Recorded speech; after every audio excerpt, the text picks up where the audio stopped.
உங்கள் அனைவருக்குமே இன்னைக்கு கேரள ஆளுநராக இருக்கின்ற ஆளுநர் இன்று நமக்கு தமிழக ஆளுநராகவும் பொறுப்பேற்றிருக்கிறார். அந்த விழாவிற்கு சென்றுவிட்டு வந்திருக்கிறோம். இனிமேலாவது தமிழகத்தில் ஆளுநருக்கும் தமிழக அரசிற்கும் சுமூகமான ஒரு உறவு ஏற்பட வேண்டும் என்று நமது விருப்பத்தை நாம் இங்கே தெரிவித்துக் கொள்கிறோம். அதே மாதிரி இன்று தமிழகத்தில் ஒரு செயற்கையான தட்டுப்பாடு உருவாக்கப்பட்டு கொண்டிருக்கிறது. இதுதான் முந்தைய காங்கிரஸ் யுபி அரசாங்கத்துக்கும் மரியாதைக்குரிய பாரத பிரதமர் தலைமையில் உள்ள தேசிய ஜனநாயக கூட்டணி அரசாங்கத்திற்கும் உள்ள வேறுபாடு என்னன்னா, உலகம் முழுவதும் கச்சா எண்ணெய்க்கும் எரிவாயுக்கும் பெட்ரோல் டீசலுக்கும் பிரச்சனை இருக்கிறது. உலகம் முழுவதும் தடை இருக்கிறது. ஹர்மூஸ் என்ற ஜலசக்தி வழியாகத்தான் பெட்ரோல் டீசல் எரிவாயு ஏற்றி வருகின்ற கப்பல்கள் வர வேண்டும். அது அமெரிக்காவிற்கு ஈரான் தடை விதித்து விட்டது, இஸ்ரேலுக்கு தடை விதித்து விட்டது, ஐரோப்பிய நாடுகளுக்கு தடை விதித்து விட்டது. வளர்ந்த நாடுகள் என்று சொல்லுகின்ற எந்த நாடும் அதன் வழியாக தன் கப்பல்களை இயக்க முடியாது. அதனால் அந்த நாடுகளில் கடுமையான தட்டுப்பாடு.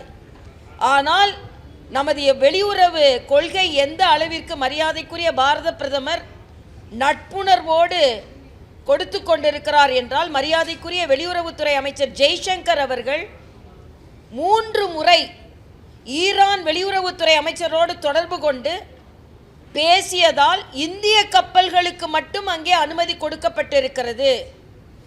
இன்னும் சொல்ல போனால் புஷ்கல், பரிமல் என்ற 2 கப்பல்கள் நம் தேசிய கொடியை ஏற்றிக்கொண்டு பட்டொளி வீசி இந்திய கப்பல்களில் தேசிய கொடி ஏற்றிய இந்திய கப்பல்களுக்கு மட்டுமே இங்கு அனுமதி அளித்திருப்பதனால் நமக்கு எந்த தட்டுப்பாடும் கிடையாது, கட்டுப்பாடும் கிடையாது. இது மரியாதைக்குரிய பாரத பிரதமரின் நல்லுணர்வோடு நட்புணர்வோடு ஏற்படுகிற, உலகமே போரில் பிரச்சனையாகி கொண்டிருக்கும் பொழுது இதில் வெட்கம் பட வேண்டியது என்ன என்றால், காங்கிரஸை சார்ந்த பாராளுமன்ற உறுப்பினர்கள் இன்னைக்கு மோடிஜி எங்கேஜி எல்பிஜி என்று பதாதைகளை பாராளுமன்றத்தில் தாங்கி இருக்கிறார்கள். ஒரு நாட்டை பற்றிய உண்மையான விவரங்களை கூட தெரியாமல், நாட்டு மக்களை பற்றிய உண்மையான விவரங்களை தெரியாமல், உலகத்தில் எவ்வளவு பிரச்சனைகளை இருக்கிறது என்பதை கூட சரியாக தெரிந்து கொள்ளாமல், தெரிந்தாலும் தெரிந்து கொள்ளாதே போல நடித்துக்கொண்டு மோடிஜி எங்கேஜி எல்பிஜி என்று கேட்டுக்கொண்டு இருக்கிறீர்கள். உங்களுக்கு வேணா அது கேள்வியாக இருக்கலாம். ஆனால் மோடிஜி எல்பிஜி இங்கேஜின்னு காண்பித்து கொண்டிருக்கிறார். எல்லார் வீட்லையும் இன்னைக்கு பதிவு செஞ்சால் 2.5 நாட்களுக்குள்ள எல்பிஜி கிடைக்கிறது. இது எல்லாமே உலகத்தில் உள்ள தடைகளையும் தாண்டி மரியாதைக்குரிய பாரத பிரதமர் கொடுத்து கொண்டு இருக்கிறார். அதே மாதிரி கச்சா எண்ணெயின் விலை பல மடங்கு உயர்ந்த பின்பும் நம்ம நாட்டில் ஏற்றப்படவில்லை. அந்த நஷ்டத்தை மத்திய அரசே தாங்கிக் கொண்டு மக்களுக்கான அதே விலையில், நான் 2012ஆவது ஆண்டு உலகத்தில் இப்படி ஒரு பிரச்சனை வரும்பொழுது மன்மோகன் சிங் 8 ரூபாய் இந்தியா முழுவதும் ஏற்றினார். உடனே எல்லாரும் கேள்வி கேட்டாங்க. உடனே அவர் கேட்டார், பணம் என்ன மரத்திலே காய்க்குதுன்னு கேட்டார் மன்மோகன் சிங். இப்படித்தான் நீங்கள் ஆட்சி நடத்தி கொண்டிருந்தீங்க. ஆனால் இன்னைக்கு கேட்குறீங்க மோடிஜி எங்கே எல்பிஜின்னு. நாங்கள் சொல்கிறோம் மோடிஜி இங்கே எல்பிஜின்னு காமிச்சிட்டாரு. உங்களுக்கு தான் ஒன்றும் தெரியலைங்க ஜின்னு நாங்கள் சொல்ல வேண்டிய நிலையில் காங்கிரஸைக்காரர்கள் இருக்கிறார்கள். அதனால இன்னைக்கு கச்சா எண்ணெயாக இருக்கட்டும், பெட்ரோல், அது மாதிரி பொதுமக்கள்கிட்ட ஒரு தாழ்மையான வேண்டுகோள், யாரும் அவசரப்பட்டு 5 லிட்டர் போடுறவங்க 50 லிட்டர் போடுறது, கேனில் வாங்கி வைக்கிறது, இதெல்லாம் செய்யும்போது ஒரு செயற்கையான தட்டுப்பாடு ஏற்பட்டு விடும். இன்னைக்கு இங்கே நடக்கிறதே செயற்கையான தட்டுப்பாடு தான், உண்மையான தட்டுப்பாடே இல்லை. பீதி வதந்தி. தயவு செய்து அந்த பீதிகளையும் வதந்திகளையும் நம்பாமல், மத்திய அரசு ஏற்கனவே மரியாதைக்குரிய பாரத பிரதமர் நேற்று திருச்சியில் பேசும்போது சொல்லிட்டார், செய்வதெல்லாம் வதந்தி. இது மாதிரி பிரச்சனை வந்த உடனே பெட்ரோலியத்துறை அமைச்சரை கூப்பிட்டு உடனே இந்த பிரச்சனையை எப்படி நிர்வகிக்க வேண்டும் என்று கூட்டம் போட்டு அதை சரி செய்து விட்டோம் என்று மோடி அவர்கள் சொல்லி இருக்கிறார்கள். இதை இந்திய மக்கள் உண்மையிலே சொல்ல வேண்டும் என்றால், இஸ்ரேலில் நடக்காதது, ஐரோப்பிய நாடுகளில் நடக்காதது, அமெரிக்காவில் நடக்காதது, பாதுகாப்பானது இந்தியாவில் நடந்து கொண்டிருக்கிறது. இதுதான் மோடிஜி மேலே மக்கள் வைத்திருக்கின்ற நம்பிக்கையின் அடையாளம். இது உலக நாடுகள் வைத்திருக்கின்ற நம்பிக்கையின் அடையாளம். அது மட்டும் இல்லை, இன்னைக்கு ஹர்மூஸ் மூலமாக மட்டும் இல்லை, 40 நாடுகளிலிருந்து நாம் கச்சா எண்ணெய் இறக்குமதி செய்கிறோம். எல்லாத்துக்கும் மேலே ரஷ்யாவுக்கு கச்சா எண்ணெய் வாங்குவதற்கு நமக்கு யார் அமெரிக்கா அனுமதி கொடுத்தது அப்படின்னு கிண்டல் பேசினாங்க. நமக்கு அனுமதி கொடுக்கல, ரஷ்யா கொடுப்பதற்கு அனுமதி கொடுக்கப்பட்டது. ஆனால் இன்னைக்கு மற்ற நாடுகளுக்கு கிடைக்காமல் 45% கச்சா எண்ணெயை நாம் அதிகமாக கொள்முதல் செய்து இன்று வைத்திருக்கிறோம். இதுவும் மரியாதைக்குரிய பாரத பிரதமரின் நிர்வாக திறமையை காண்பிக்கிறது. இதே காங்கிரஸோ திமுகவோ இதை மாதிரி ஒரு குழப்பமான சூழ்நிலையில் ஆட்சி செய்து கொண்டிருந்தீர்கள் என்றால் கையை விரிச்சிருப்பீங்க. ஆனால் மோடி அவர்கள் அப்படி இல்லை என்பதை நாட்டு மக்கள் புரிந்து கொள்ள வேண்டும் என்பது. சரி, நான் கச்சா எண்ணெயிலிருந்து எரிவாயுலிருந்து தமிழகம் எரிந்து கொண்டிருக்கின்ற ஒரு பிரச்சனைக்கு வருகிறேன். உண்மையிலேயே தமிழகத்தில் கச்சா எண்ணெய் பிரச்சனை இல்லை, எரிவாயு பிரச்சனை இல்லை, எரிசக்தியும் பிரச்சனை இல்லை. ஆனால் உள்ளம் எரிந்து கொண்டிருக்கிறது என்ன என்றால், பெண் குழந்தைகளுக்கு பாதுகாப்பில்லை. பொறுப்பு டிஜிபியை வைத்துக்கொண்டு பொறுப்பில்லாமல் காவல்துறை செயலாற்றி கொண்டிருக்கிறது. அந்த பொறுப்பை தமிழக அரசாங்கம் தட்டி கழிக்கிறது. வேதனையோடு சொல்கிறேங்க. நேற்றைய காலையில் ஒரு பத்திரிகை படித்ததிலிருந்து ஒரு குழந்தை, 14 வயது குழந்தை 2-3 பேரால் பாலியல் பலாத்காரம் செய்து காட்டிற்குள் இழுத்து செல்லப்பட்டு, நீங்கள் உங்கள் வீட்டு குழந்தையை நினைக்கணும், 14 கிலோமீட்டர் அந்த குழந்தை காலையில் நடந்து போய் காவல் நிலையத்தை அடைந்திருக்கிறது. ஒரு மருத்துவராக சொல்கிறேன், இந்த பாலியல் பலாத்காரத்தினால அந்த சின்ன உடம்பு எவ்வளவு காயப்பட்டிருக்கும். ஆனால் அந்த குழந்தை தானே எழுந்து 16 கிலோமீட்டர் நடந்து போய் காவல் நிலையத்தில் எனக்கு இப்படி நடந்ததுன்னு சொல்ல வேண்டிய அவல நிலை இன்று தமிழ்நாட்டில் இருக்கிறது. என்னை கேட்டால் முதலமைச்சரோ அமைச்சர்களோ இனிமேல் ஓட்டு வேணும்னு கேட்க தகுதி இல்லை என்பது எனக்கு கருத்து. பெண் குழந்தைகள், அதாவது தூத்துக்குடியில் இயற்கை உபாதையை கடிக்க ஒரு குழந்தை சென்றிருக்கிறாள். +2 பரீட்சைக்கு படித்து கொண்டிருக்கிறாள். காலையில் பரீட்சை எழுதணும். 10ஆவதுல முதல் மார்க் வாங்கி இருக்கின்ற மாணவி இயற்கை உபாதையை கழிக்க சென்ற மாணவி திரும்பி வரல. உடல் முழுவதும் காயத்தோடு பாலியல் பலாத்காரம் செய்து கொல்லப்பட்டிருக்கிறாள். எனக்கு என்ன கவலைனா, ஒரு பிரச்சனையை படித்து வேதனை அடைவதற்குள் இன்னொரு பிரச்சனையை நாம் பார்க்கிறோம்.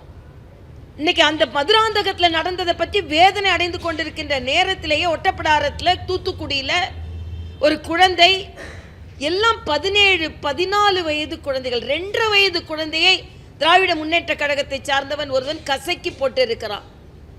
ஆக பெண் குழந்தைகளுக்கு பாதுகாப்பாக இல்லை, பாதுகாப்பே இல்லை. இன்னைக்கு எல்லாத்தோட அந்த குழந்தைகளுக்கு தூத்துக்குடி மாவட்டத்தில் நடந்ததுக்கு அங்கே பெற்றோர்கள் அழுது கொண்டே போய் காவல் நிலையத்தில் போய் புகார் அளித்தால் காவல் அதிகாரி புகாரை வாங்க மறுத்திருக்கிறார். இது தமிழ்நாட்டில் எல்லா காவல் நிலையத்திலையும் நடக்குது. குற்றத்தின் வழக்குகளின் எண்ணிக்கையை குறைப்பதற்காக வழக்குகளை பதிவு செய்ய மறுக்கிறார்கள். தமிழ்நாட்டில் குற்றங்கள் குறைந்திருக்கிறது என்று மாய தோற்றத்தை ஏற்படுத்த வேண்டும் என்பதற்காக குற்றங்களை பதியவே காவல்துறை மறுக்கிறது என்பது நேரடியான குற்றச்சாட்டு. இதில் பொறுப்பு டிஜிபி ஏதோ இப்போ 5 மணிக்கு மக்களிடம் சட்டம் ஒழுங்கலாம் நல்லா தான் இருக்குன்னு பொறுப்பற்ற முறையில் பேச இருப்பதாக நான் கேள்விப்பட்டேன். ஆனால் கேட்குறேன், ஒரு பொறுப்பு டிஜிபியை வைத்துக்கொண்டு ஒரு முழு நேர டிஜிபி கூட போட முடியாமல் ஒரு அரசாங்கம் எதுக்கு நடைபெறுகிறது என்று நான் கேட்கிறேன். எல்லா குற்றத்திற்கும் அதுதான் காரணம். நேற்று நீங்கள் மதுராந்தகத்தில் நடந்தவங்க அவங்க ட்ரக் இன்ஃப்ளூயன்ஸில் இருந்திருக்காங்க. இது சுப்பிரமணியம் போன்றவர்கிட்ட கேட்டோம்னா ட்ரக் இன்ஃப்ளூயன்ஸே இல்லைன்னு அடுத்த நாள் சொல்லுவாங்க. என்னமோ இவங்க போய் டெஸ்ட் பண்ண மாதிரி. மிக வேதனையாக இருக்கிறது. இதுவரைக்கும் தமிழ்நாட்டில் இப்படிப்பட்ட பெண் குழந்தைகளுக்கு கொடுமை நடைபெறவில்லை. எல்லாமே பால் மனம் மாறாத குழந்தைகள். எனக்கு உண்மையிலே எனக்கு ரொம்ப மனது வேதனையாக இருக்கிறது. ஒரு ட்வீட் போட்டால் இந்த ட்வீட் போட மாதிரி அடுத்த நாள் அந்த நிலை வரக்கூடாதுன்றதுக்குள்ளே அடுத்த நாள் என்னங்க நீங்கள் ஆட்சி நடத்துறீங்க? இதில் வேற விளம்பரம் வேற. தமிழ்நாடு தலை நிமிர்கிறதாம், தமிழ்நாடு தலை குனிந்து கொண்டு இருக்கிறது, பாதுகாப்பட்டதாக இருக்கிறது. நீங்கள்லாம் என்ன மாநாடு போட்டு திமுகவிற்கு இந்திய கூட்டணிக்கு ஓட்டு வாங்கிறதுக்கு கேட்பதற்கு தகுதி இல்லாதவர்களாக மாறிவிடுகிறீர்கள்.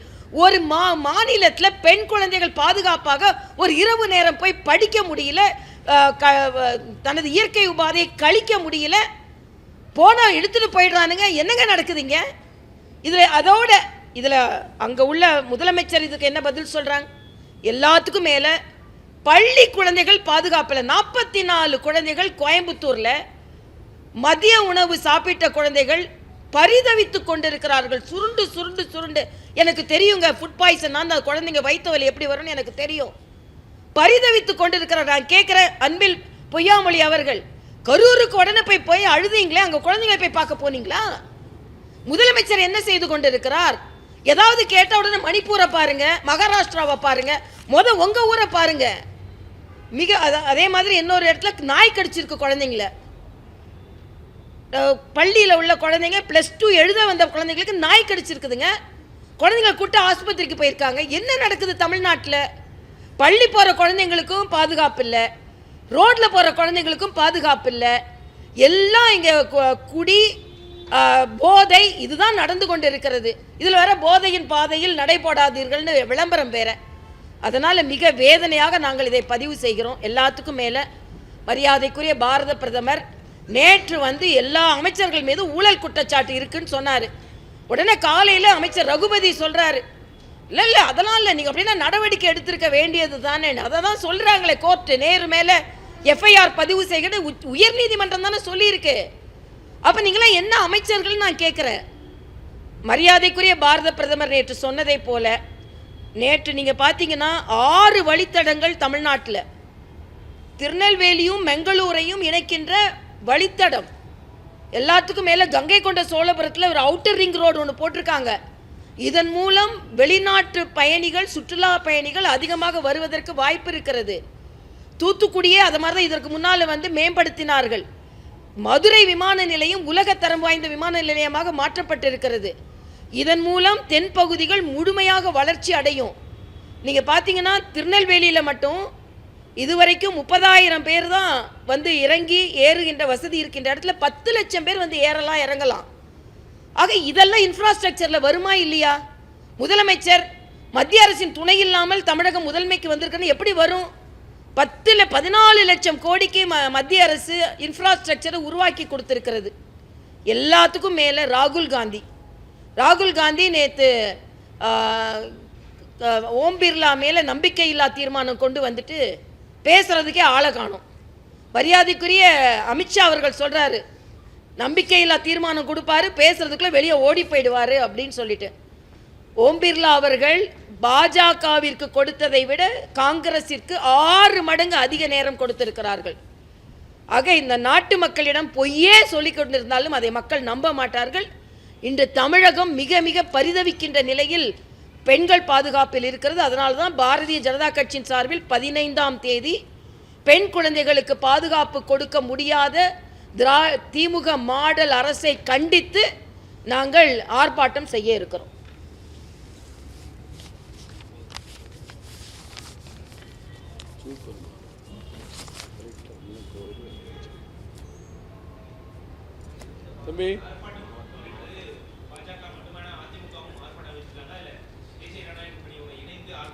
பாரதிய ஜனதா கட்சி அறிவிச்சிருக்கிறோம், அதில் நாங்கள் அவர்களை அழைத்துக் கொள்வோம்.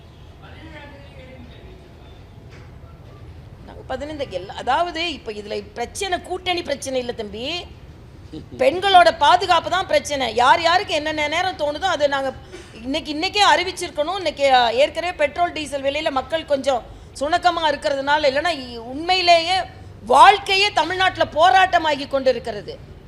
அதனால் எப்போ பார்த்தாலும் நீங்கள் பத்திரிகை சகோதரர்களும் இந்த கூட்டணின்னு அதை பற்றியே பின்னால் போகாமல் கொஞ்சம் மக்களோட பாதுகாப்பு, கொஞ்சம் இதை மாதிரி மக்களுக்கான பொய் வதந்திகள் இதையெல்லாம் தடுக்கிறதுக்கு கொஞ்சம் நீங்கள் உதவி செய்ய வேண்டும் என்று தாழ்மையோடு கேட்டுக்கொள்கிறேன்.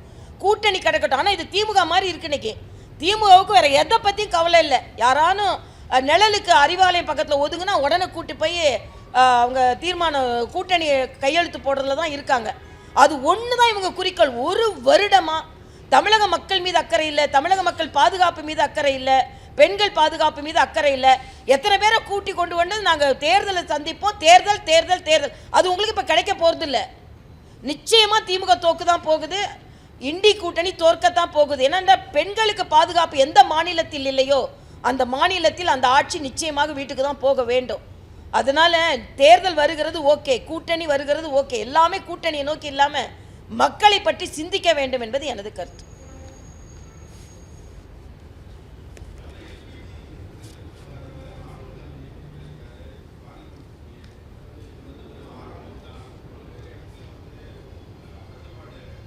ராகுல் காந்தி தட்டுப்பாடு வேணும்னு நினைக்கிறாரா?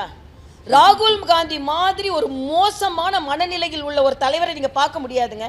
இன்னைக்கு ஹோட்டல்களுக்கு ஏன் கட்டுப்பாடு விதித்தார்கள் என்றால் மிக தெளிவாக மத்திய அரசு சொல்லியிருக்க, நான் இந்திய பெண்களுக்கு தாய்மார்களுக்கு ஒரு வேண்டுகோளை வைக்கிறேன். ஏன் ஹோட்டல்களில் எரிவாயை கட்டுப்படுத்தினோம் என்றால் என் தாய்மார்களுக்கான கேஸ் சிலிண்டர்கள் கிடைக்காமல் போய்விடக்கூடாது என்பதற்காக, வேற எதுக்காகவும் இல்லை. ஏன் ஹோட்டல்களில் உள்ள எரிவாயை கட்டுப்படுத்தினோம் என்றால் வீட்டில் உள்ள எரிவாயுக்கு கட்டுப்பாடு வந்துவிடக்கூடாது என்பதற்காக. ஏன்னா உலகம் முழுவதும் எரிந்து கொண்டிருக்கிறது. உலகம் எரிந்து கொண்டிருக்கும் பொழுது நம் சமையல் அறையில் அடுப்பங்கரை எரியாமல் இருக்க வேண்டும் என்பதற்காக நம் பாரத பிரதமர் ஏற்பட்ட முயற்சி இது. ராகுல் காந்தி இப்போ என்ன கனவு காண்றாருன்னா, இது கிடைக்கக்கூடாது, அது கிடைக்கக்கூடாது, உடனே மோடி மேலே ஒரு அவநம்பிக்கை வரணும், அதை எதிர்பார்த்திருக்கிறார். இல்லைனா ஒரு உலகமே பாராட்டி கொண்டிருக்கின்ற ஒரு ஏஐ மாநாட்டில் போய் அரை நிர்வாணமாக போய் காங்கிரஸை சார்ந்தவர்கள் போராட்டம் நடத்துவாங்களா? அதனால ராகுல் காந்தி இதை எதிர்பார்த்திருக்கிறார். ராகுல் காந்திக்கு இந்த நாட்டு மக்களுக்கு எல்லாம் கிடைக்கணும்னா எண்ணம் இல்லை, நாட்டு மக்கள் பாதுகாப்பாக இருக்க வேண்டும் என்ற எண்ணம் இல்லை. நாட்டு மக்களுக்கு சங்கடம் வரணும், அந்த சங்கடத்தை தூக்கி மோடி மேலே போடணும், அப்புறம் ஓட்டு பிச்சை வாங்கணுன்றதுக்காக தான். நீங்கள் இதெல்லாம் செஞ்சீங்கன்னா நிச்சயமாக மக்கள் அதை ஒத்துக்கொள்ள மாட்டார்கள். மோடி அவர்கள் கரோனா நேரத்தில் எப்படி வேலை செஞ்சார்னு எனக்கு தெரியுங்க. நான் அட்மினிஸ்ட்ரேஷனில் இருந்தேன். இரவு பகல் தூங்காமல் இந்த நாட்டு மக்களை பாதுகாப்பதில் அவர் பணியாற்றினார். அதே மாதிரி தான் இன்றைக்கி பணியாற்றி கொண்டிருக்கிறார். காங்கிரஸ் மாதிரி இல்லை எமர்ஜென்சி கொண்டு வந்து எல்லார் கழுத்தையும் நெரிக்கிறதுக்கு. அதனால இன்றைய காலகட்டத்தில் சமையல் எரிவாயு பதிவு செய்யப்பட்டால் 2.5 நாட்களுக்குள் கிடைக்கும். பெட்ரோல் டீசலுக்கு எந்த தட்டுப்பாடும் இல்லை. தயவு செய்து போய் 5 லிட்டர் போடுறவங்க 50 லிட்டர் போட்டு செயற்கை தட்டுப்பாட்டை ஏற்படுத்த வேண்டாம். அரசாங்கம் மீது நம்பிக்கை வைக்க வேண்டும் என்று நான் கேட்டுக்கொள்கிறேன்.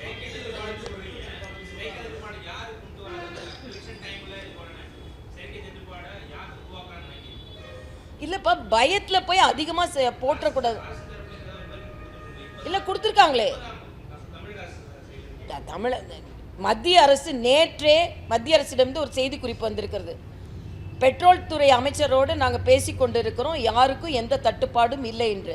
அதே மாதிரி ஏன் கேஸை பொது இடங்களில் உள்ள கேஸை ஏன் கட்டுப்படுத்துகிறோன்னா வீட்டில் உள்ள கேஸ் தட்டுப்பாடு வந்துவிடக்கூடாது என்பதற்காக. அதே மாதிரி பதிவு செஞ்சால் 2.5 நாளில். நம்ம பத்திரிகை சகோதரர்கள் என்ன சொல்லணும்னா, வேண்டிய அளவு இருக்கிறது. ஏன் தமிழக அரசை கூட அரசாங்க அலுவலகத்திற்கு வேண்டிய கச்சா எண்ணெயும் எல்லாமே இருக்குன்னு தான் சொல்லியிருக்காங்க. மத்திய அரசும் அதைத்தான் சொல்லியிருக்காங்க. அது மட்டும் இல்லை, நீங்கள் ஒன்றை புரிந்து கொள்ளணும், அந்த ஹர்மூஸ் வழியாக வேற எந்த நாட்டு கப்பலுக்கும் அனுமதி கிடைக்கல. இந்திய கப்பல்களுக்கு, இந்திய கொடிகளை போட்ட கப்பலுக்கு மட்டும் அனுமதி கொடுக்கப்பட்டு இருக்கிறது. அப்படின்னா நம்ம பிரச்சனையை தீர்த்து இருக்கிறோம். உலகமே எரிந்து கொண்டிருக்கின்ற நேரத்தில் கூட நம்ம வீட்டு அடுப்பு எரிய வேண்டும் என்று பார்த்து கொண்டிருப்பவர் மோடி அவர்கள். அதனால இப்போ நாம் இன்னொரு 25 லிட்டர் வாங்கிட்டோம்னா நம்ம சகோதரனுக்கு ஒரு 10 லிட்டர் கிடைக்காம போயிடும், அப்படி நம்ம நினைக்கணும். அது மட்டும்தான். பொதுமக்கள் எப்போவுமே பீதி அடைவது இயல்பு. பொதுமக்கள் மீது நான் எந்த குறையும் சொல்லலை. ஆனால் நாம் அவங்களுக்கு அதை விழிப்புணர்வு ஏற்படுத்த வேண்டும் என்பது எனது கருத்து.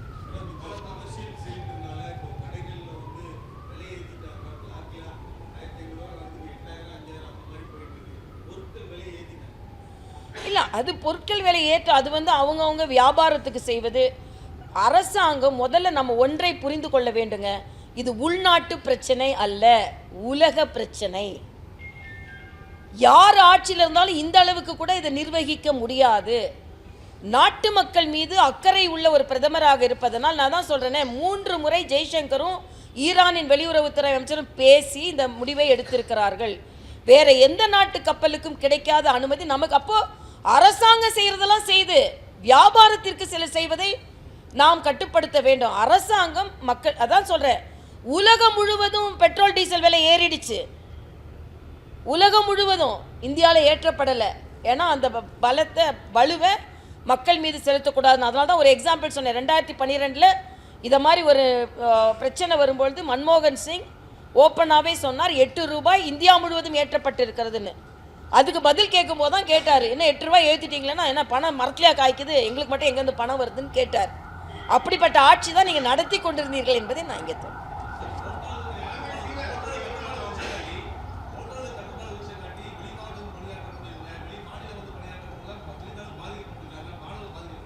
அது உலகம், அதாவது நம்ம வீடு பாதிக்கப்படக்கூடாது இல்லையே. அப்புறம் இப்போ எல்லா பிரச்சனைகளையும் தீர்த்து கொண்டு தானே இருக்கிறாங்க. இப்போ ஒரு இடத்துல பிரச்சனைன்னு வரும்போது, உலகத்தில் பிரச்சனைன்னு வரும்போது ஏதாவது ஒரு பேலன்ஸ் பண்ணணுமா வேண்டாமா?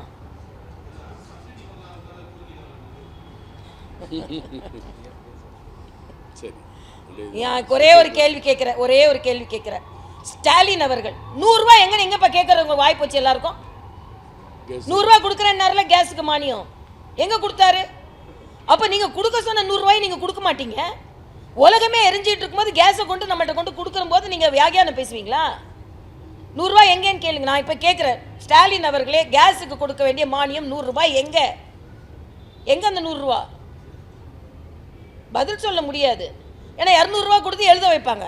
நான் எங்கே 100 ரூபான்னு கேட்டால் 200 ரூபா யூபிஸ், 100 ரூபா எங்கேன்னு இவர்கள் கேட்டார்கள். இவர்கள் சுட்டத்தில் பரட்டத்தில் கேட்கறதுக்கு உனக்கு உரிமை இருக்கான்லாம் எழுதுவாங்க. அதை பற்றி கவலை இல்லை. ஆனால் ஆமாம், அது ஈரான் போகிறதான் கேட்கணும். ஆனால் சீராகி விடும். நம்ம நாட்டுக்கு பிரச்சனை இல்லைன்னா, நான் நேற்று சொன்னேனே, இந்த கப்பல்கள் நம்ம ஹர்மூஸை நம்ம கப்பல்கள் தாண்டி வந்து விட்டது. அதனால் சீராகி கொண்டு இருக்கிறது என்று சொல்லிட்டாங்க. அதனால் நம்ம நாட்டில் பிரச்சனை இல்லை. குறிப்பாக இந்திய நாட்டுக்கு தான் பிரச்சனை இல்லை. ஏற்கனவே ஐரோப்பிய கப்பல்களை, இஸ்ரேல் கப்பல்களை, அமெரிக்க கப்பல்களை அவர்களை விடலை. நம்ம கப்பல்களை மட்டும்தான் விட்டுருக்காங்க. இன்னொன்று, இந்திய மாலுமி ஓட்டிய கப்பல் ஒன்று எண்ணெயோட இப்போ கொஞ்ச நேரத்துக்கு முன்னால் மும்பை துறைமுகத்துக்கு வந்துருச்சு. அதனால் அப்பவும் பிரச்சனை நமக்கு தீர்ந்துருச்சு. இது உலகத்திலேயே வேறு எந்த நாடும் செய்ய முடியாத ஒரு தீர்வை நாம் கண்டு கொண்டு இருக்கிறோம். முதல்ல அதை கொஞ்சம் பாராட்டி பழகுங்க. உலகமே எரிஞ்சிட்டு இருக்கும்போது நம்ம நாட்டு மக்களை பாதுகாத்து கொண்டிருக்கிறார் அப்படின்னு ஒரு ஆன்மா என்பதை எல்லாரும் கொஞ்சம் புரிந்து கொண்டு பாராட்டுங்க. ஸ்டாலின் பாராட்ட மாட்டார். நான் கேட்குறேன், கேட்டுட்டு நீங்கள் அந்த 100 ரூபாயை மானியத்தை கொடுத்துட்டு அப்புறம் கேஸை பற்றி பேசுங்கன்னு சொல்கிறேன். பெட்ரோல் டீசல் விலையை குறைக்கிறேன் நாங்கள் எங்கே குறைச்சாங்க? பெட்ரோல் டீசல் விலையையும் கேஸையும் பற்றி பேசுவதற்கு ஸ்டாலினுக்கு எந்த உரிமையும் கிடையாதுன்றது எனது கருத்து.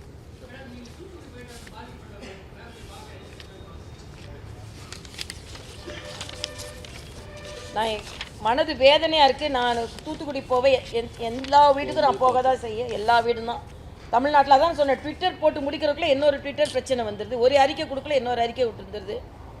அதனால் எல்லாரோட வீட்டு பெண்கள் கூட நாங்கள் நின்று கொண்டு தான் இருக்கிறோம். அரசாங்கம் தான் அவங்கள கைவிட்டு கொண்டு இருக்கிறது. எனக்கு உண்மையிலே அந்த படத்தெல்லாம் பார்த்தீங்கன்னால நிஜமாக எனக்கு அந்த ஒரு குழந்தையோட அந்த காலையில் +2க்கு படிச்சுட்டு இருக்குதுங்க. அந்த குழந்தை 10ஆவதுல முதல் மார்க் வாங்கியிருக்குது. படிச்சுட்டு இருக்கிற குழந்தை இயற்கை பாதை போக முடியல, அவனை பிடிச்சி இழுத்துட்டு போகிறானுங்கன்னா என்னங்க நடக்குது தமிழ்நாட்டில்? என்னொன்று சொல்கிறாங்க, சில திருச்சியில் அவங்க மாநாடு நடக்கும்போது பல காவல் நிலையங்களில் காவல்துறை அதிகாரிகள் இல்லை, ஏன்னா எல்லாரும் திருச்சிக்கு போயிட்டாங்க அப்படின்னு. அதனால் மிக மிக மோசமான நிலை தமிழகத்தில் நடந்து கொண்டிருக்கு. திருச்சியில் வேற முதலமைச்சர் சொன்னார், திருச்சி பல திருப்பங்களை கொடுக்கும். ஆமாம், திருச்சி பல திருப்பங்களை கொடுக்கும். நீங்கள் எங்களோட பிரதமரும் திருச்சியில் வந்தால் பேசியிருக்கிறாரு. நிச்சயமாக மாற்றத்தை கொடுக்கும், ஆட்சி மாற்றம் ஏற்படும்.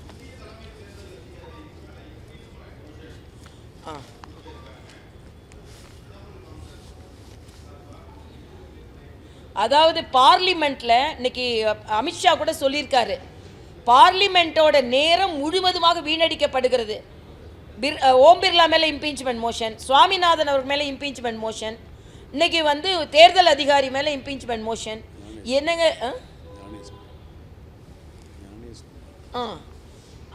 அவர் மேலே எல்லார் மேலேயும் இப்படி கொடுத்து கொண்டு இருந்தால் இன்றைக்கி எல்லாமே டிஸ்ப்ரூவ் ஆகிட்டு இருக்கு.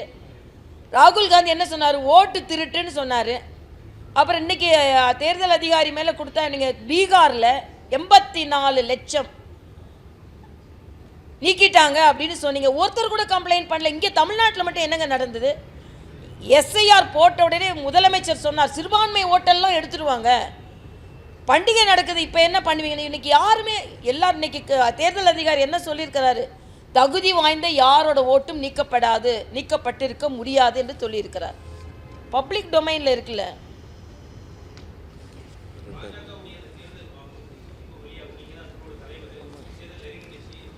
இதில் ஒரு மகிழ்ச்சியான ஒரு விஷயம் என்னன்னா, பொதுமக்களின் பங்களிப்பு என்னை மகிழ்ச்சி அடைய செய்கிறது.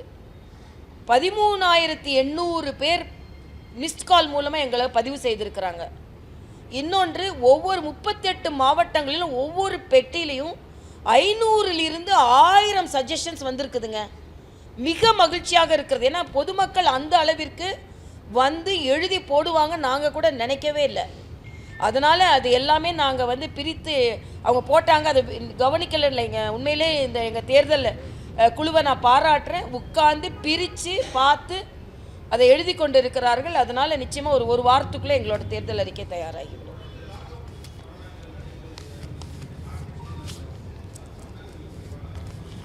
கார்த்திக் சிதம்பரத்துக்கிட்ட அவரோட அலுவலகம் தாக்கப்பட்டதற்கு தமிழக அரசின் பதில் என்ன?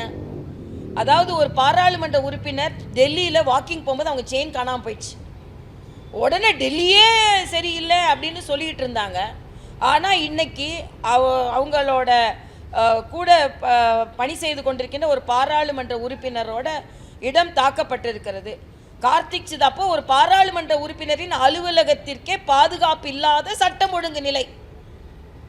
அலுவலகத்துக்கும் பாதுகாப்பு இல்லை, பெண் குழந்தைகளுக்கும் பாதுகாப்பு இல்லை. அப்புறம் என்ன நீங்கள் சொல்கிறீங்க? இது ஒருவேளை ஒரு எம்பியோட அலுவலகம் வட இந்தியாவில் தாக்கப்பட்டிருந்தா உடனே இவங்கெல்லாம் நோ கான்ஃபிடன்ஸ் மோஷன் கொண்டு வருவாங்களா இல்லையா? பெண்களுக்கு பார்லிமெண்ட் உறுப்பினர்களுக்கு பாதுகாப்பு இல்லைன்னு கொண்டு வாங்க. 40 பேரும் போய் பார்லிமெண்ட் உறுப்பினர்களுக்கு பாதுகாப்பு இல்லைன்னு நம்பிக்கையில்லா தீர்மானம் கொடுங்க பார்லிமெண்ட்டில் போய். இப்போ தமிழ்நாட்டில் எது நடந்தாலும் ஒன்றும் பிரச்சனை இல்லை உங்களுக்கு. கார்த்திக் சிதம்பரமே அந்த தனது அவநம்பிக்கையை தமிழ்நாட்டில் என்னோட அலுவலகத்துக்கே பாதுகாப்பு இல்லை என்பதை தெரிவிக்க வேண்டும் என்பது எனது கருத்து. லாக்அப் மரணங்கள் நம்ம ஒத்துக்கலைங்க. நான் சாத்தான் குளத்தில் நடந்த ஒரு லாக்அப் மரணத்துக்கு இவங்க எல்லாரும் போய் எவ்வளோ பிரச்சனை பண்ணாங்க. ஆனால் இன்றைக்கி அந்த அஜித் குமாரோட லாக்அப் மரணம் பிரச்சனை தீர்றதுக்குள்ளே இப்போ ஒரு தம்பியை லாக்அப்பில் தவறு செஞ்சுருக்காரு. அவங்க அப்பா சொல்கிறாரு, தவறு செஞ்சுருந்தா அரசாங்கம் என் பையனை தூக்கில் கூட போடட்டுங்க, ஆனால் காவல்துறை காலை ஒடிச்சு உயிரை வாங்குவது எந்த விதத்தில் நியாயம் என்று கேட்டிருக்கிறார். ஆக தமிழ்நாட்டில் லாக்அப் மரணங்கள், ஒரு லாக்அப் மரணத்திற்கு ஆட்சி மாற்றம் வேண்டும் என்று சொன்ன திமுக இன்னைக்கு லாக்அப் மரணங்கள் 22 லாக்அப் மரணங்கள் நடந்திருக்குதுங்க. 22 லாக்அப் மரணங்கள். என்ன சொல்றாங்க திமுக இதுக்கு?